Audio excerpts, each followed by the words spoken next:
ప్రియ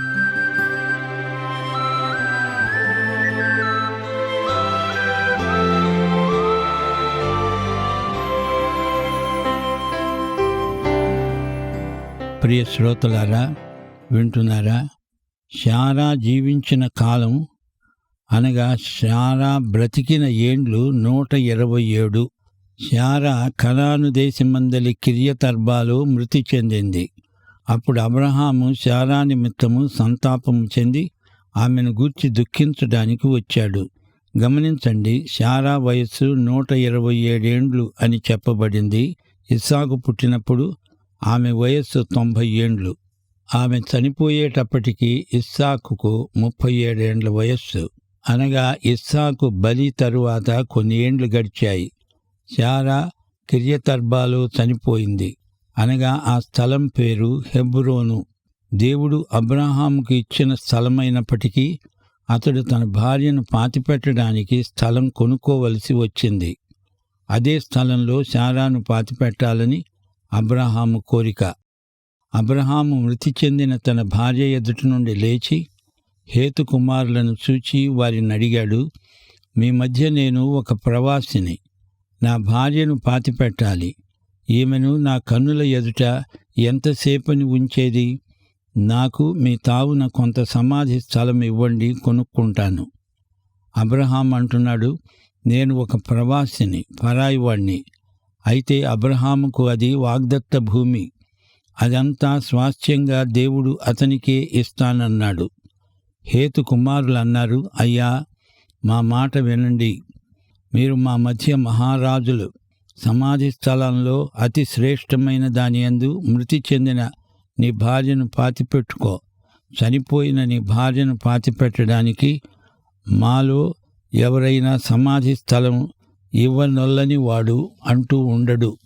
హేతు కుమారులు ఆ భూమిలో నివసించారు. వారు దాతృత్వంలో ధారాళమైన బుద్ధిని కనపరిచారు. వారన్నారు, ఈ సమాధుల తోటలో నీకిష్టమైన స్థలాన్ని నీవు కోరుకో. నీవు ఏ స్థలం తీసుకున్నా మాకిష్టమే. హేతు కుమారుల దృష్టిలో అబ్రహాము మహారాజు.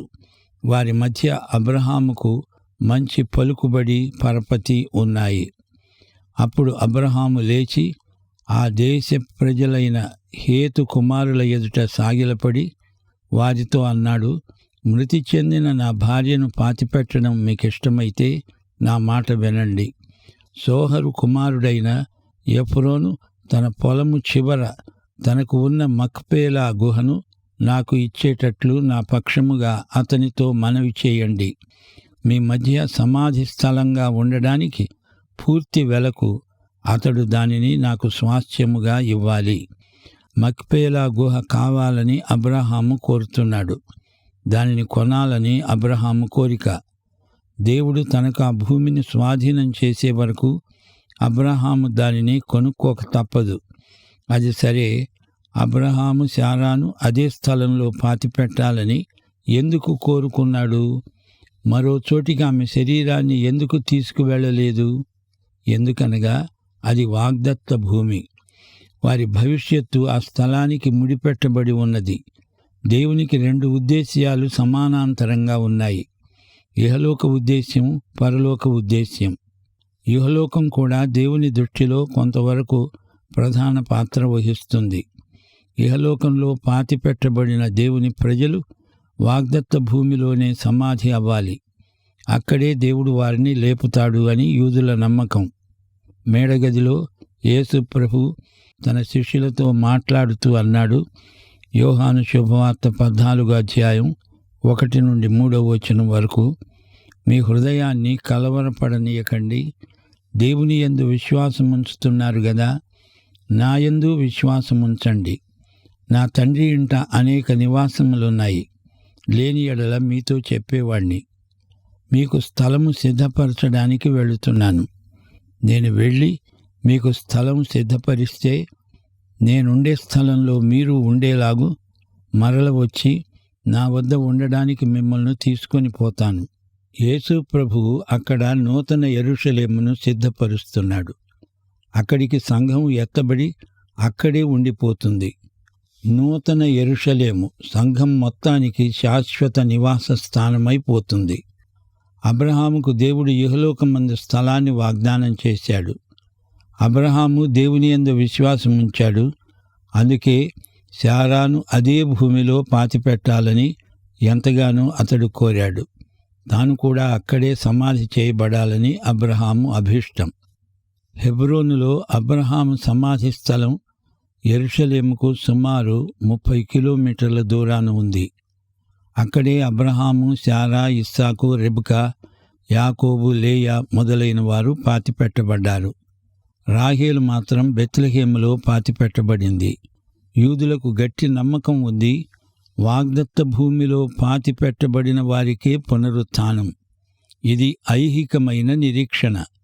కాని విశ్వాసులమైన మనకు పారలౌకికమైన నిరీక్షణ ఉన్నది. అబ్రహాము ఆ స్థలం కొనడానికి ఒప్పందం చేసుకుంటున్నాడు. అప్పుడు ఎఫ్రోను హేతు కుమారుల మధ్య కూర్చుండి ఉన్నాడు.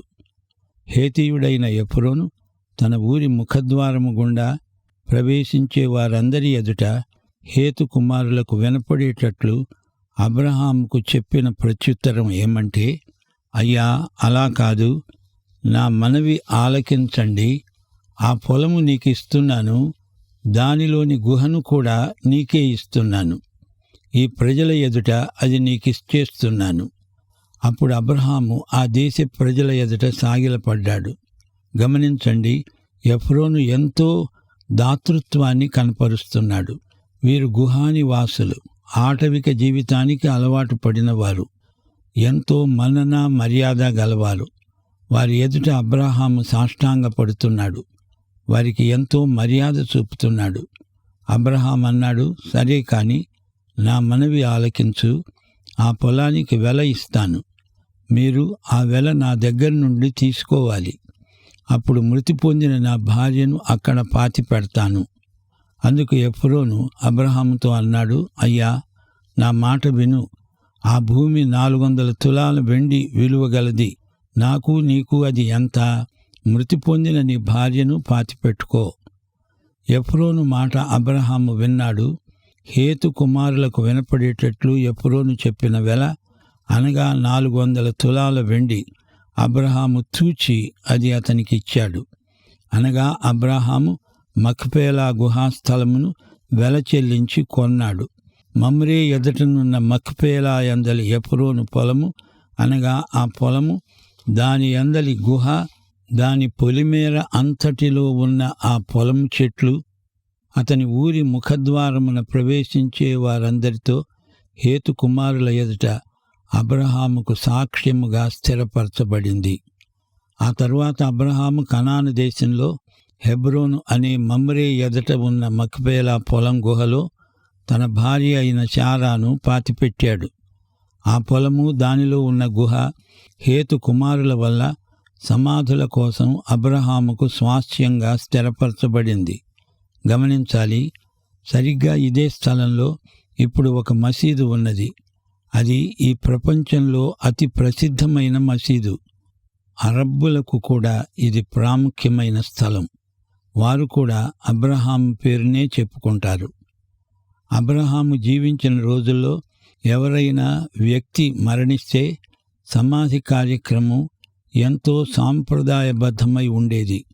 మృతులను గౌరవ సూచకంగా సమాధి చేయడం పరిపాటి. అలా చేయకపోతే అది అవమానకరం. అది శాపంగా ప్రజలు పరిగణించేవారు. మృతుల కోసం అంగలార్చేవారు.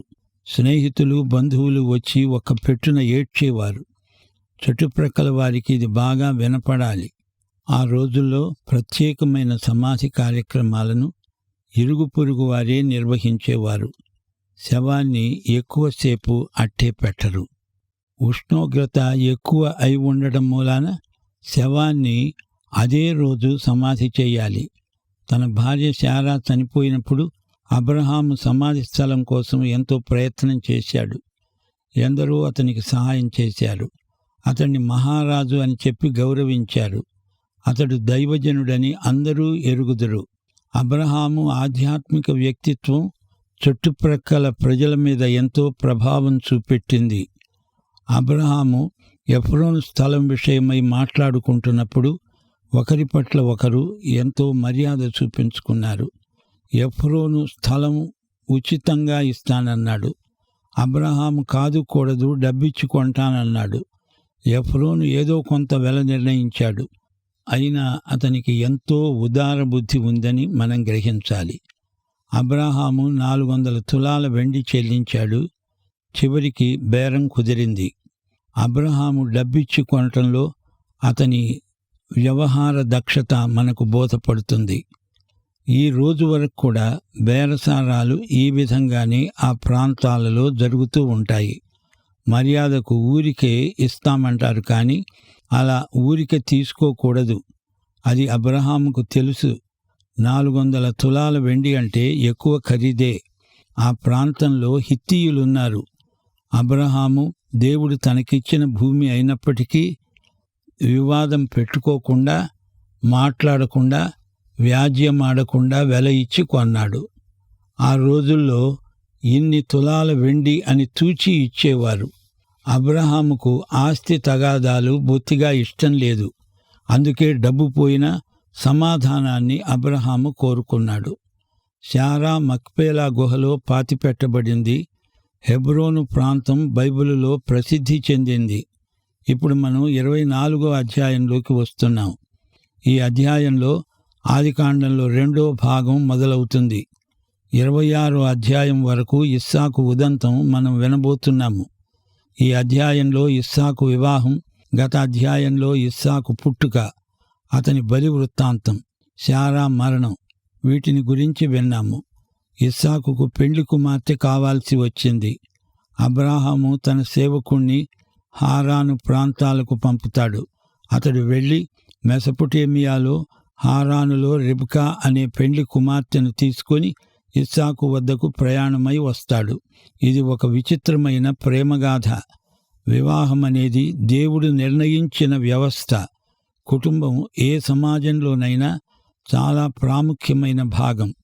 అలాగే ప్రభుత్వం అనేది కూడా దేవుడు నిర్ణయించిన వ్యవస్థ. దేవుని దృష్టిలో మానవ జీవితానికి ఎంతో విలువ ఉన్నది. అందుకే దేవుడు మానవ శ్రేయస్సు కోసం ఇలాంటి వ్యవస్థలను రూపొందించాడు. యేసు ప్రభువు చేసిన మొట్టమొదటి సూచక క్రియ కానా అనే ఊరిలోనే. అది వివాహ సందర్భం. యేసు ప్రభువు ఎన్ని పెళ్లిళ్లకు హాజరయ్యాడో మనకు తెలియదు. గలిలయలోని కానా అనే ఊరిలో జరిగిన పెళ్లికి యేసు వచ్చాడని మనకు తెలుసు. ఆదికాండం 24వ అధ్యాయం బైబిలులోని వివాహ గాథలలో ప్రత్యేకమైనది. ఇస్సాకుకు ఒక పెళ్లి కుమార్తెను ఎన్నుకోవటంలో దేవుడు ఎంతో శ్రద్ధ చూపాడు. దేవుడు అడుగడుగున తన నడుపుదలను ప్రసాదిస్తున్నాడు. ఇప్పుడు కూడా దేవుని బిడ్డల జీవితాలలో ఇది మామూలే. రెబెకా చేసుకున్న తీర్మానం చాలా గొప్పది. వెంటనే బయలుదేరి వెళ్ళిపోవడానికి తీర్మానించుకున్నది. ఇప్పుడు వివరాలు విందాం. అబ్రాహాము బహుకాలం గడిచిన వృద్ధుడయ్యాడు. అన్ని విషయములలో యెహోవా అబ్రాహామును ఆశీర్వదించాడు. ఇప్పుడు ఇస్సాకుకు పెళ్లి కుమార్తె కావాలి. కనాను దేశంలో ప్రజలు విగ్రహారాధికులు. మూఢనమ్మకాలు వారి మధ్యన ఎక్కువగా ఉన్నాయి. అందుచేత అబ్రాహాము తన సేవకుడైన ఎలియాజరును ఈ పని మీద పంపుతున్నాడు. కనాను దేశంలో పిల్లను ఇస్సాకుకు చేసుకోవడం అబ్రహాముకు సుతరాము ఇష్టం లేదు. అప్పుడు అబ్రహాము తనకు కలిగిన సమస్తమును ఏలుతున్న తన ఇంటి పెద్ద దాసునితో అన్నాడు, నీ చేయి నా తొడ కింద పెట్టు. ఆ రోజుల్లో ప్రమాణం చేసే విధానమిదే. తొడ కింద చెయ్యి పెడుతున్నాడంటే ప్రమాణం చేస్తున్నాడన్నమాట. ఈ సేవకుని పేరు ఎలియాజరు. అతడు నమ్మకమైన సేవకుడు. అబ్రాహాము అన్నాడు, నేను ఎవరి మధ్య కాపురమున్నానో ఆ కనానీయుల కుమార్తెలలో ఒకదానిని నా కుమారునికి ఇచ్చి చెయ్యవద్దు. నా స్వదేశమందున్న నా బంధువుల వద్దకు వెళ్ళి ఇస్సాకు అనే నా కుమారునికి భార్యను తెచ్చేటట్లు ఆకాశం యొక్క దేవుడు, భూమి యొక్క దేవుడు అయిన యెహోవా తోడని నీ చేత ప్రమాణము చేయిస్తాను. ఆ దాసుడు అడిగాడు, ఈ దేశానికి నా వెంట రావటానికి ఒకవేళ ఆ స్త్రీ ఇష్టపడని ఎడల నీవు బయలుదేరి విడిచి వచ్చిన ఆ దేశానికి నేను నీ కుమారుణ్ణి తీసుకొని పోవచ్చా? అబ్రహాం అన్నాడు, అక్కడికి నా కుమారుణ్ణి తీసుకొని పోకూడదు. నా తండ్రి ఇంటి నుండి, నేను పుట్టిన దేశము నుండి నన్ను తెచ్చి నాతో మాట్లాడి నీ సంతానానికి ఈ దేశాన్ని ఇస్తానని ప్రమాణం చేసి నాతో చెప్పిన పరలోకపు దేవుడైన యెహోవా తన దూతను నీకు ముందుగా పంపుతాడు. సేవకుడు అబ్రహాముతో అంటున్నాడు, ఆమె ఇక్కడికి రాకపోతే ఏం చెయ్యాలి? అబ్రహాము సలహా, ఇస్సాకును మాత్రం అక్కడికి తీసుకువెళ్ళకూడదు. ఎందుకనగా అతడు వాగ్దత్త భూమిలోనే ఉండాలి. ఎట్టి పరిస్థితిలోనూ దేవుని ప్రజలు వాగ్దత్త భూమిని విడిచి వెళ్ళకూడదు. అక్కడే ఉండాలి, అక్కడే చనిపోవాలి, అక్కడే పాతిపెట్టబడాలి. వేరే ఇంకొక చోట చనిపోయినా వారి ఎముకలను తెచ్చి అయినా వాగ్దత్త భూమిలోనే పూడ్చిపెట్టాలి. అన్యుల దేశముల్లో దేవుని ప్రజలకు ఆనందం ఉండదు. అప్పటి ప్రజల అవగాహన భౌగోళికంగా వాగ్దత్త భూమికే పరిమితమైంది. అబ్రహాము విశ్వాసమందు ఎన్నో పాఠాలు నేర్చుకున్నవాడు.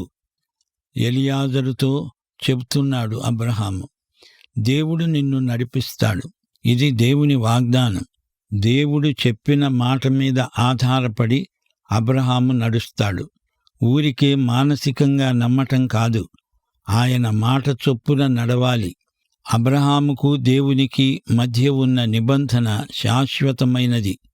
దేవుడు చెప్పాడు, ఇస్సాకు ద్వారా కలిగే సంతానం విశ్వవ్యాప్తమవుతుంది. చివరికి యేసుక్రీస్తు వస్తాడు. లోకమంతటా అబ్రహాముకు శారీరక ఆధ్యాత్మిక సంతానం విస్తరిస్తుంది. విశ్వాసమంటే ఊహ కాదు, మూర్ఖత్వము కాదు. దేవుని మాటను అక్షరాలా నమ్మటమే విశ్వాసం. క్రైస్తవుల భక్తికే విశ్వాసమని పేరు. విశ్వాసమంటే దేవుని వాక్యమందలి సూత్రాలను వ్యక్తిగతంగా అన్వయించుకోవటం.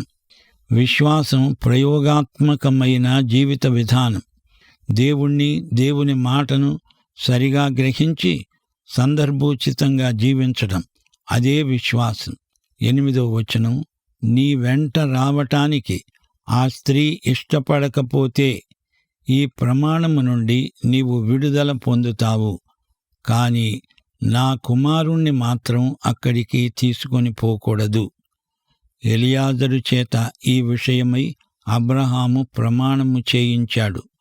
ఆ దాసుడు తన యజమానుడైన అబ్రహాము తొడ కింద చెయ్యి పెట్టి ప్రమాణం చేశాడు. ఈ రోజున కొందరు బైబిలు మీద చెయ్యి పెట్టి ప్రమాణం చేస్తున్నారు. ఆ రోజుల్లో తొడ కింద చెయ్యి పెట్టి ప్రమాణం చేసేవారు. అయితే దేవుని బిడ్డల మాటలు ఈ రోజున అవునంటే అవును, కాదంటే కాదు అనేటట్లు ఉండాలి. ప్రమాణ సంకేతాలు అన్యుల ఎదట ఉపకరిస్తాయి గాని దేవుని బిడ్డల మధ్య వాటికి అంత విలువ ఇవ్వనక్కర్లేదు. దేవుని చిత్తము జరుగక మానదు. మన అక్కర్లను దేవుడు ఎరుగును. ప్రార్థన అనేది దేవుడి మీద మనము తెచ్చే ఒత్తిడి కాదు, ఆయన చిత్తమును నేర్చుకునే పద్ధతి.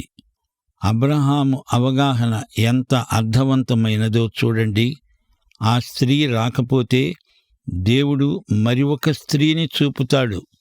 ఒకవేళ ఎవ్వరూ రాకపోతే నీవేమీ కంగారు పడకు, దేవుని చిత్తమే జరుగునుగాక అంటున్నాడు. ఇప్పుడు అబ్రహాము సేవకుడు బయలుదేరుతున్నాడు.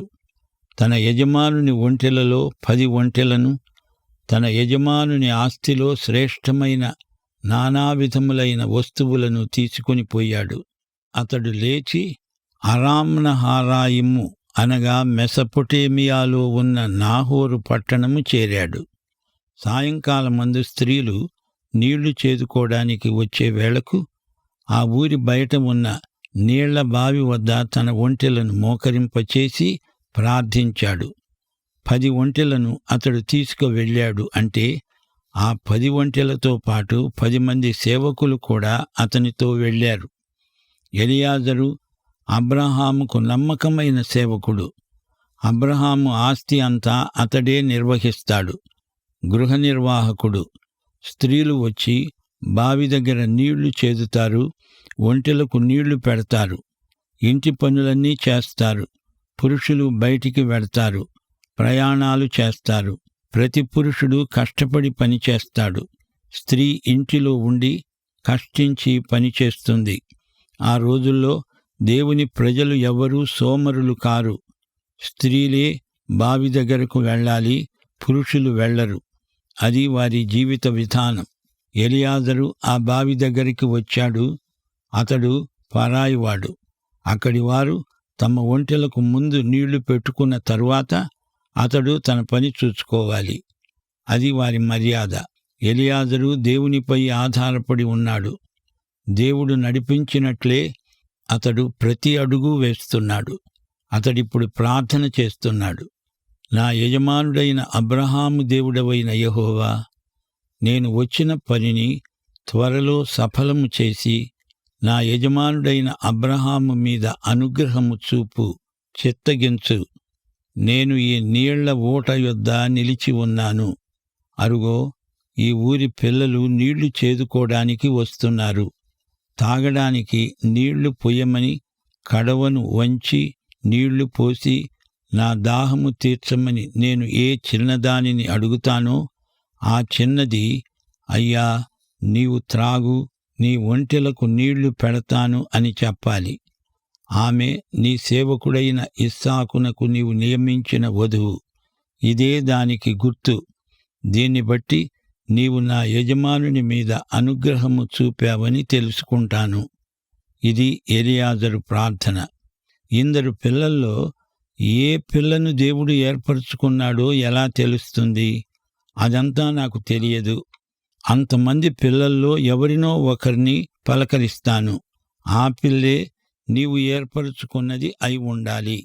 ఇది ప్రార్థన.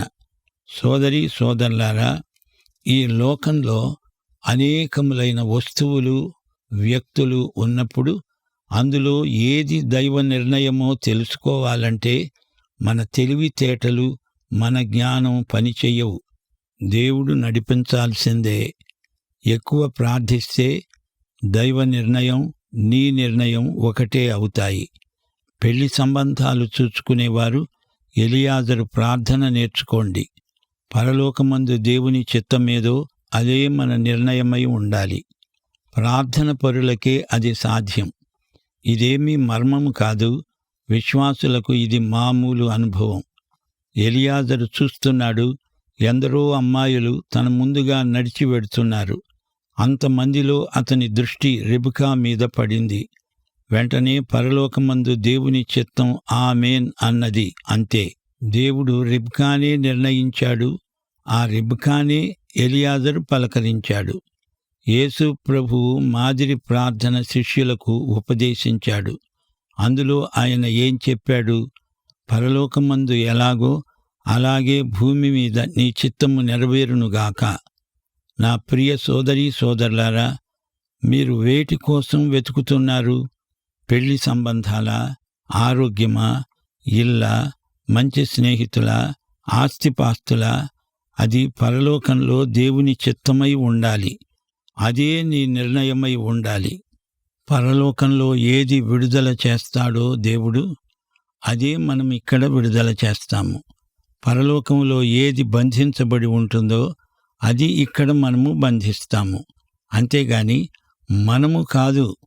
మొట్టమొదట దేవుని నిర్ణయం అయి ఉండాలి. దాన్ని మనము అమలుపరచాలి. పాఠం ఇంతటితో సమాప్తం. మన ప్రభువైన యేసుక్రీస్తు వారి దివ్య కృప, తండ్రి అయిన దేవుని పరమ ప్రేమ, పరిశుద్ధాత్మ యొక్క అన్యోన్య సహవాసము మనకు నిత్యత్వము పర్యంతము తోడై ఉండునుగాక. ఆమేన్.